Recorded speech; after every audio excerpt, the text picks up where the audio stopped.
Hello students, आज का हमारा टॉपिक है टाइम एंड वर्क। ठीक है, टाइम एंड वर्क। अब इस टॉपिक से आप किसी भी एग्ज़ाम की प्रिपरेशन कर रहे हो, वहाँ पे क्वेश्चंस आते हैं, चाहे बैंक का एग्ज़ाम हो या फिर एसएससी का या फिर रेलवे का।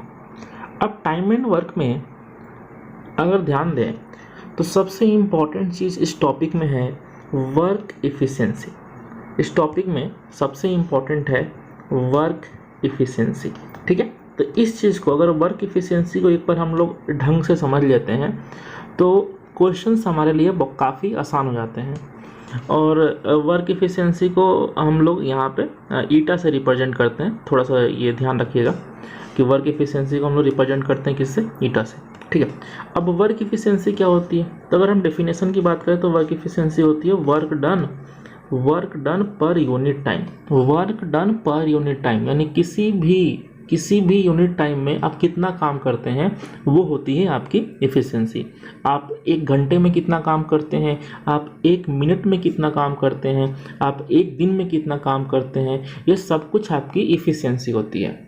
ठीक है, लेकिन जो टॉपिक हम लोग पढ़ रहे हैं यहाँ पे टाइम एंड वर्क, इस टॉपिक के अंदर जो क्वेश्चंस आते हैं हमारे यहाँ, हमारे एग्जाम में जो क्वेश्चंस आते हैं वहाँ पे जो टाइम होता है ना वो डेज में दिया होता है, नॉर्मली डेज में दिया होता है। तो इसीलिए इफ़िशिएंसी को इस टॉपिक के लिए हम लोग बोलेंगे work done per day, work done per day बोलेंगे। ठीक है ना, तो ध्यान रखिएगा इफ़िशिएंसी वैसे अगर हम नॉर्मली बोले तो इफ़िशिएंसी होगी work done per unit time. और पर यूनिट टाइम कुछ भी हो सकता है, मिनट भी हो सकता है, सेकंड भी हो सकता है, आवर भी हो सकता है, डे भी हो सकता है। ठीक है ना, तो इस टॉपिक में हम 90% कंडीशन में इफ़िशिएंसी को वर्क डन पर डे लेंगे। एक्चुअली बात यह है कि अगर क्वेश्चन में टाइम डेज में दिया होगा तो यहाँ पे वर्क डन पर डे आ जाएगा। अगर क्वेश्चन में टाइम आवर्स में दिया होगा तो वर्क डन पर आवर्स यहाँ पे आ जाएगा। क्वेश्चन में टाइम अगर मिनट्स में दिया होगा तो वर्क डन पर मिनट्स यहाँ पे आ जाएगा। ठीक है ना, तो इस चीज़ का हमें ध्यान रखना है। ठीक है, चलिए, तो इफ़िशिएंसी इज इक्वल टू क्या हो जाएगा? Total work divide by time. ठीक है, तो ध्यान रखिएगा इफ़िशिएंसी इक्वल टू क्या हो जाएगा? Total work divide by time. ठीक है, तो वैसे तो मैंने ये फॉर्मूला के टाइप वे में लिख रखा है, लेकिन आपको इस तरीके से याद नहीं रखना है। आप जब क्वेश्चन प्रैक्टिस करेंगे तो ये सब याद रखने की जरूरत नहीं पड़ेगी। चलिए, अब इसका मतलब क्या हुआ? जैसे मान लीजिए कि आपको 100 क्वेश्चन सॉल्व करने के लिए दिए हैं। अब 100 क्वेश्चन सॉल्व करने के लिए दिए गए और आपने 100 क्वेश्चन को सॉल्व करने में मान लीजिए कि 20 दिन का समय लगा दिया। अब आप खुद सोचो कि 100 क्वेश्चन सॉल्व करने में अगर आपने 20 दिन का समय लगा दिया तो आपने एक दिन में कितने क्वेश्चन सॉल्व किए भाई? तो सीधी सी बात है कि हमने एक दिन में सॉल्व किए 5 क्वेश्चंस। ठीक है, तो ये जो 5 क्वेश्चंस आ रहे हैं, 5 क्वेश्चन पर डे जो निकल के आ रहा है, यही इफ़िशिएंसी है। यही क्या है? यही आपकी इफ़िशिएंसी है। ध्यान रखिएगा, इफ़िशिएंसी यानी कि वर्क डन पर डे, एक दिन में किया हुआ काम। ठीक है, तो अगर 100 क्वेश्चन करने में अगर आपको 20 दिन का समय लगता है, इसका मतलब ये हुआ कि आपकी इफ़िशिएंसी जो है वो कितनी है? 5 क्वेश्चंस पर डे है।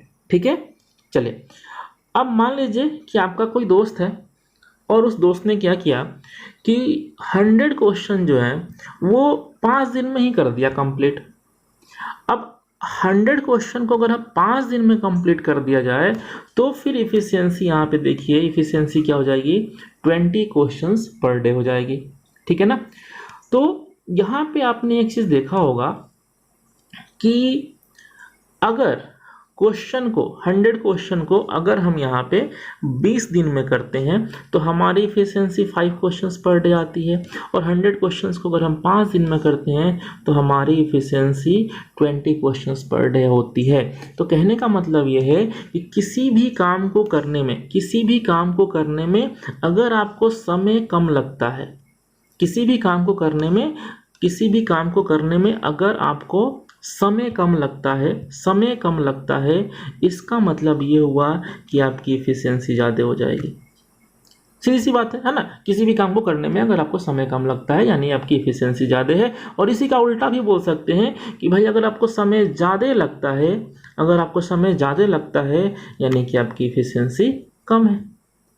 तो इसी चीज़ को हम यहाँ पे बोलते हैं कि time is inversely proportional to efficiency. ठीक है, तो ध्यान रखिएगा, बहुत ही इंपॉर्टेंट कॉन्सेप्ट है time is inversely proportional to efficiency, मतलब अगर आपको टाइम ज़्यादा लग रहा है यानी आपकी इफिशियंसी कम है, और अगर आपको टाइम कम लग रहा है दैट मीन्स आपकी इफिशियंसी ज़्यादा है। ठीक है, तो इसको मैथमेटिकल वे में किस तरीके से बोल सकते हैं, तो यहाँ पे एक सिंपल सा रिलेशन दिया हुआ है कि ए और बी के बीच में जो टाइम का रेशियो है वो दिया हुआ है 3:2।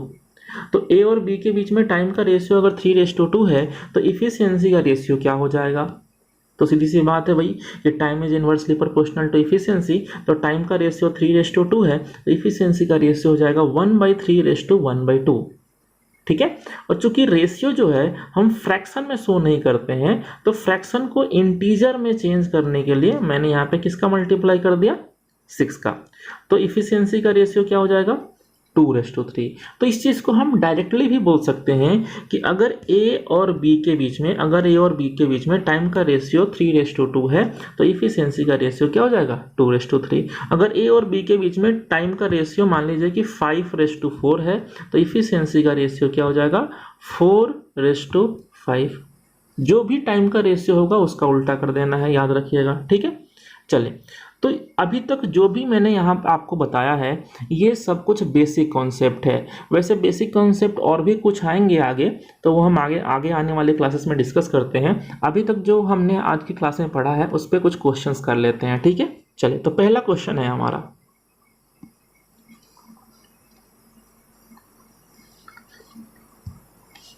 चलिए, तो आज की क्लास का पहला क्वेश्चन बहुत ही सिंपल सा क्वेश्चन है और बहुत ही बेसिक क्वेश्चन है, ध्यान दीजिएगा। इससे बेसिक क्वेश्चन अब टाइम एंड वर्क में नहीं हो सकता, तो बिल्कुल बेसिक लेवल से हम लोग शुरुआत करने वाले हैं। क्या बोला गया है, A and B complete a work in 30 and 20 days respectively, together how many days will they complete 1/3 part of that work. ठीक है, बोला गया है कि ए और बी किसी काम को करते हैं 30 और 20 दिन में रिस्पेक्टिवली, मतलब ए को 30 दिन लगता है और बी को 20 दिन लगता है, तो दोनों मिलके वो 1/3 पार्ट, टोटल वर्क का कितना पार्ट 1/3 पार्ट कितने दिन में करेंगे। ठीक है, चलिए, तो इसको करने के लिए आपको क्या करना है, देखिए, तो ए और बी का हमने यहाँ पे टाइम ले लिया कि ए का हो गया 30 डेज, बी का हो गया 20 डेज। अब एक चीज़ और यहाँ पे ध्यान रखिएगा कि टोटल वर्क निकालने के लिए हमें 30 और 20 यानी टाइम का एलसीएम लेना होता है। अब आप बोलेंगे सर टाइम का एलसीएम ही क्यों लेना होता है, एलसीएम लेना जरूरी है क्या, तो बिल्कुल भी जरूरी नहीं है एलसीएम लेना। ठीक है ना, अभी मैंने बताया कि इफिशियंसी जो होती है वो होती है टोटल वर्क, वो क्या होती है total work divide by time. अब आपको अगर टाइम दिया है और मान लीजिए कि आपको इफिशियंसी निकालना है, और वैसे क्वेश्चन में 90% क्वेश्चन में आपको इफिशियंसी निकालना पड़ेगा। ठीक है ना, इस तरह का 90% क्वेश्चन में आपको इफिशियंसी निकालना पड़ेगा। तो भाई हमको पता है कि इफिशियंसी निकालने के लिए टोटल वर्क को किससे डिवाइड करना पड़ेगा, टोटल वर्क को हमें डिवाइड करना पड़ेगा टाइम से। अब टोटल वर्क आपके पास है नहीं तो कुछ ना कुछ तो मानना पड़ेगा ना, तो क्या मान सकते हैं, तो आप कुछ भी मान सकते हैं, कोई भी लिमिटेशन नहीं है इसके ऊपर कि हम एलसीएम लेंगे तो ही हमारा टोटल वर्क आएगा, आप कुछ भी ले सकते हो। लेकिन आपको ये पता है कि इफिशियंसी निकालने के लिए टोटल वर्क को हमें डिवाइड करना पड़ेगा, टोटल वर्क को हमें डिवाइड करना पड़ेगा किससे, टाइम से। तो इसीलिए हम टोटल वर्क एक ऐसी वैल्यू लेते हैं जो टाइम से प्रॉपर डिवाइड हो पाए। तो हमारे पास टाइम यहाँ पे कितना कितना है 30 है और 20 है, तो हमें यहाँ पे एक ऐसी वैल्यू लेनी होगी जो 30 और 20 दोनों से डिवाइड हो पाए, और एक ऐसी वैल्यू जो 30 और 20 दोनों से डिवाइड हो पाए वो होगी इन दोनों का एलसीएम या फिर एलसीएम का मल्टीपल। यानी कि एलसीएम है 60 तो इसके मल्टीपल भी आप ले सकते हैं 120, 180 ना, इस तरीके से ले सकते हैं। लेकिन नंबर्स बढ़ाएंगे तो नंबर्स आगे भी बड़े बड़े आएंगे तो कैलकुलेशन में दिक्कत हो सकती है, इसीलिए हम नॉर्मली क्या लेते हैं, एलसीएम लेते हैं। ठीक है, तो ये तो बात हो गई कि एलसीएम क्यों लेते हैं। ठीक है, ये कोई पूछेगा नहीं आपसे, बट आपको बस इतना ध्यान में रहना चाहिए कि हाँ भाई टाइम का हम एलसीएम लेते हैं जिससे कि हमारा क्या निकलता है टोटल वर्क। ठीक है, चलिए, तो यहाँ पे 30 एंड 20 का हमने एलसीएम ले लिया तो कितना आ गया 60। अब इफिशियंसी क्या होती है, अभी बताया मैंने कि इफिशियंसी निकालने के लिए टोटल वर्क को टाइम से डिवाइड करते हैं। तो भाई ए को मान लीजिए कि ए को 60 काम करना है और 60 काम करने में ए को अगर 30 दिन का समय लग गया, यानी ए की इफिशियंसी क्या होगी, ए की इफिशियंसी 2 होगी। और 60 काम करना है, और 60 काम करने में बी को अगर 20 दिन का समय लग गया, यानी बी की इफिशियंसी क्या होगी, 3 होगी। और इफिशियंसी क्या होती है, वर्क डन पर डे, एक दिन में किया हुआ काम, यानी कि ए एक दिन में 2 काम करेगा और बी एक दिन में कितना काम करेगा, 3 काम करेगा। अच्छा, अब क्वेश्चन में ये बोला गया है, क्वेश्चन में यहाँ पे ये बोला गया है कि together how many days will they complete 1/3 part of that work, यानी जो वर्क है उसका 1/3 पार्ट ही हमें कंप्लीट करना है। तो वर्क कितना है भाई, तो वर्क यहाँ पे है हमारा 60, तो 60 का हमने 1/3 किया तो कितना आ गया 20, यानी कि हमें सिर्फ 20 वर्क ही कंप्लीट करना है। अब 20 वर्क कौन कंप्लीट करेगा, तो ए और बी मिलकर करेंगे। ठीक है, चलिए, तो ए और बी की अगर हम बात करें यहाँ पे, तो ए की इफिशियंसी है 2 और बी की इफिशियंसी है 3, यानी कि ए एक दिन में 2 काम करता है और बी एक दिन में कितना काम करता है, 3 काम करता है। तो दोनों मिल जाएंगे तो एक दिन में कितना काम होगा, दोनों मिल जाएंगे तो एक दिन में 5 काम होगा। और काम तो बीसी करना है, तो आप खुद सोचो कि बीसी काम करना है और दोनों मिलकर डेली 5 काम करेंगे तो टाइम कितना लगेगा, तो 20/5, यानी कि 4 दिन का समय लगेगा और 4 दिन में हमारा 1/3 पार्ट कंप्लीट हो जाएगा।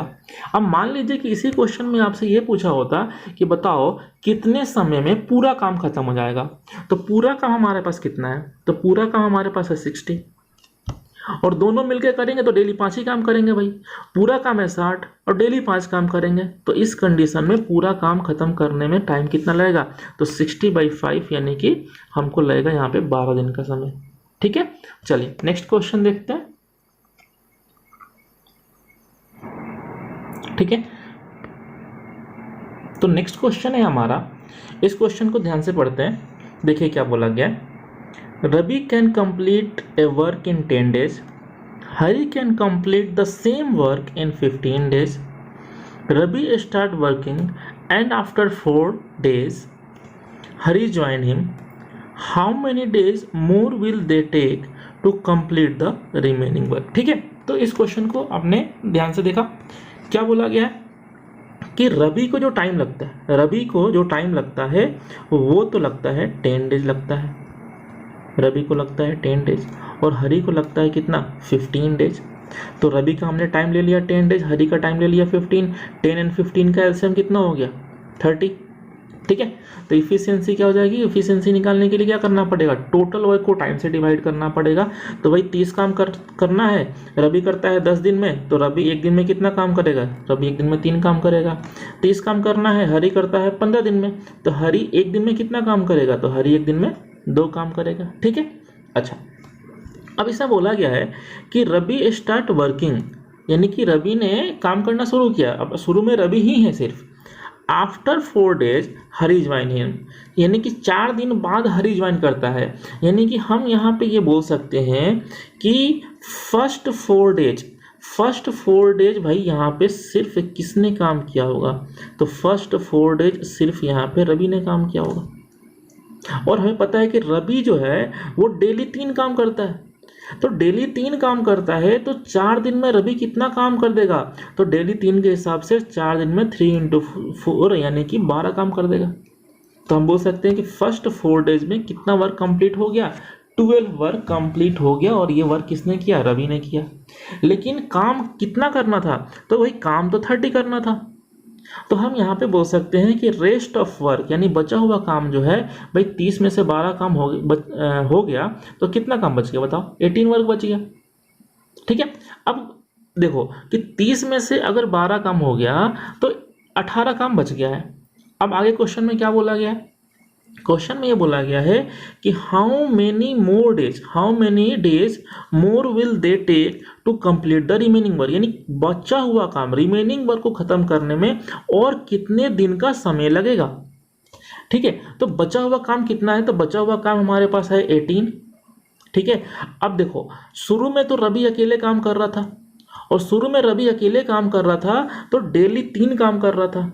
अब 4 दिन बाद हरी आके ज्वाइन करेगा तो हरी भी तो डेली 2 काम करेगा, तो अब दोनों मिल जाएंगे तो डेली कितना काम होगा, तो भाई दोनों मिल जाएंगे तो डेली 5 काम होगा। और बचा हुआ काम है 18, डेली 5 काम होगा तो टाइम कितना रहेगा, तो टाइम को निकालने के लिए वर्क यानी जो 18 है उसको डिवाइड कर दिया 5 से। तो कितना आंसर जाएगा 18/5 यानी कि 3/5 डेज। ठीक है, ध्यान दीजिएगा यहाँ पे जो टाइम पूछा गया था वो किसके लिए पूछा गया था, रेस्ट ऑफ वर्क के लिए। तो रेस्ट ऑफ वर्क है 18 और रेस्ट ऑफ वर्क कौन करेगा, दोनों मिलके करेंगे। दोनों की इफिशियंसी अगर हम देखें यानी कि 5 है, यानी दोनों मिलके एक दिन में 5 काम करते हैं। काम करना है 18, तो समय कितना लगेगा, टाइम कितना लगेगा, तो 18/5 यानी कि 3/5 डेज। ठीक है, चलिए नेक्स्ट। तो नेक्स्ट क्वेश्चन है हमारा, क्या बोला गया है, A B C can do a piece of work in 10 days। A and B can do it alone in 24 days and 30 days respectively। A and B work together for 12 days। In how many days C alone can finish the remaining work। ठीक है, उम्मीद करते हैं question समझ में आ गया आप लोग को। अच्छा, अब टाइम कौन कौन सा टाइम दिया हुआ है, तो एक तो ए बी सी का टाइम दिया हुआ है, डेज दिया हुआ है। ठीक है, तो ए बी सी का हमने यहाँ पे 10 days ले लिया। फिर बोला गया है ए एंड बी को 24 and 30 days लगता है रिस्पेक्टिवली, यानी ए का टाइम है 24 और बी का टाइम यहाँ पे कितना हो गया 30।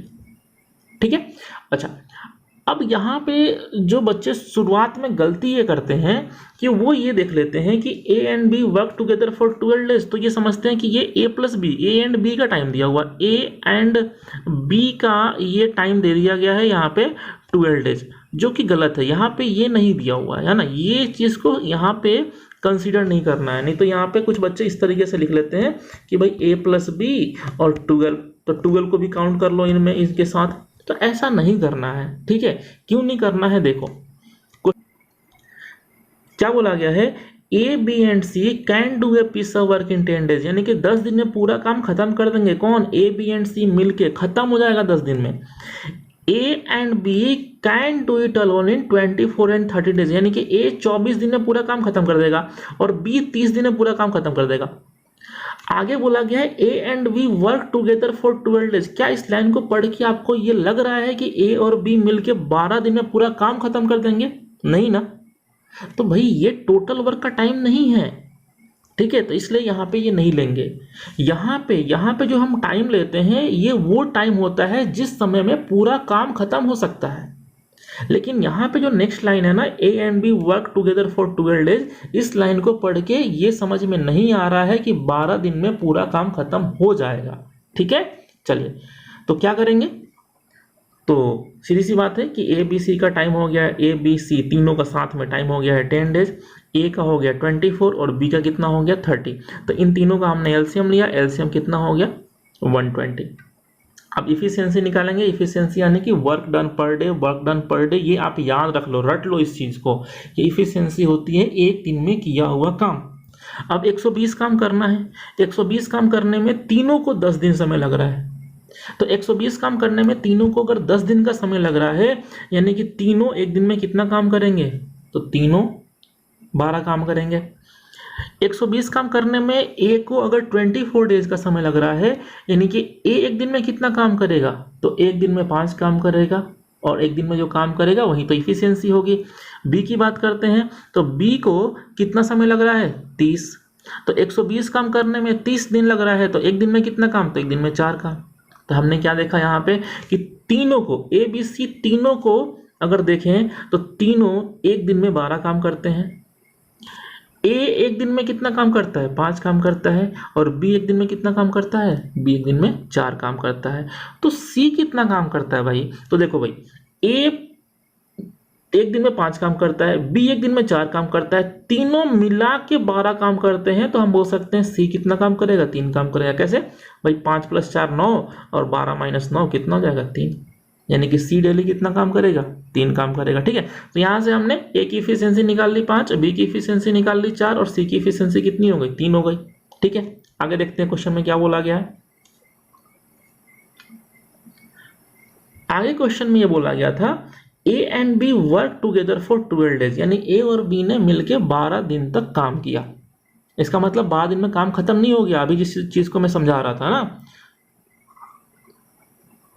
तो इसका मतलब ये हुआ कि ए एंड बी ने मिलके 12 दिन तक काम किया। अब ए डेली 5 काम करता है और बी डेली 4 काम करता है, दोनों अगर मिल जाएंगे तो डेली 9 काम होगा, और डेली 9 काम होगा तो 12 दिन में कितना काम हो जाएगा, 108 काम हो जाएगा ना, 12 इंटू 9 108 वर्क हो गया। अब आप बताओ कि क्या 108 वर्क ही करना था, नहीं ना, टोटल वर्क जो था हमारे पास वो कितना था, वो तो 120 था। तो 120 में से यहाँ पे कितना वर्क हुआ है, सिर्फ 108 वर्क हुआ है। तो हम क्या बोल सकते हैं कि जो रेस्ट ऑफ वर्क है, जो रेस्ट ऑफ वर्क है वो 120 माइनस 108 यानी कितना है, 12, यानी बाकी जो काम बच गया वो 12 काम है। अच्छा, अब बाकी काम जो बच गया वो कौन करेगा, तो यहाँ बोला गया है in how many days C alone can finish the remaining work, बाकी काम है यानी कि रिमेनिंग वर्क कौन करने वाला है, सी करने वाला है, वो भी सिर्फ अकेले। तो हमने देखा कि जो बाकी काम है, बाकी काम कितना है यहाँ पे 12 है, और सी डेली कितना काम करता है यानी सी की इफिशियंसी कितनी है 3 है, तो 12 काम बचा हुआ है, 12 काम बचा हुआ है, 12 काम बचा हुआ है, और सी डेली जो है, सी डेली कितना काम करता है, सी डेली 3 काम करता है, तो टाइम कितना लगेगा भाई यहाँ पे बताओ, टाइम कितना लगेगा, तो हम बोल सकते हैं कि टाइम यहाँ पे जो लगेगा वो कितना लगेगा 12/3 यानी कि 4 डेज का समय लग जाएगा। ठीक है, तो उम्मीद करते हैं ये क्वेश्चन आपको समझ में आया होगा, नहीं आया समझ में तो एक बार फिर से इस वीडियो को देखिएगा। ठीक है, चलिए मिलते हैं नेक्स्ट क्लास में। Okay, thank you.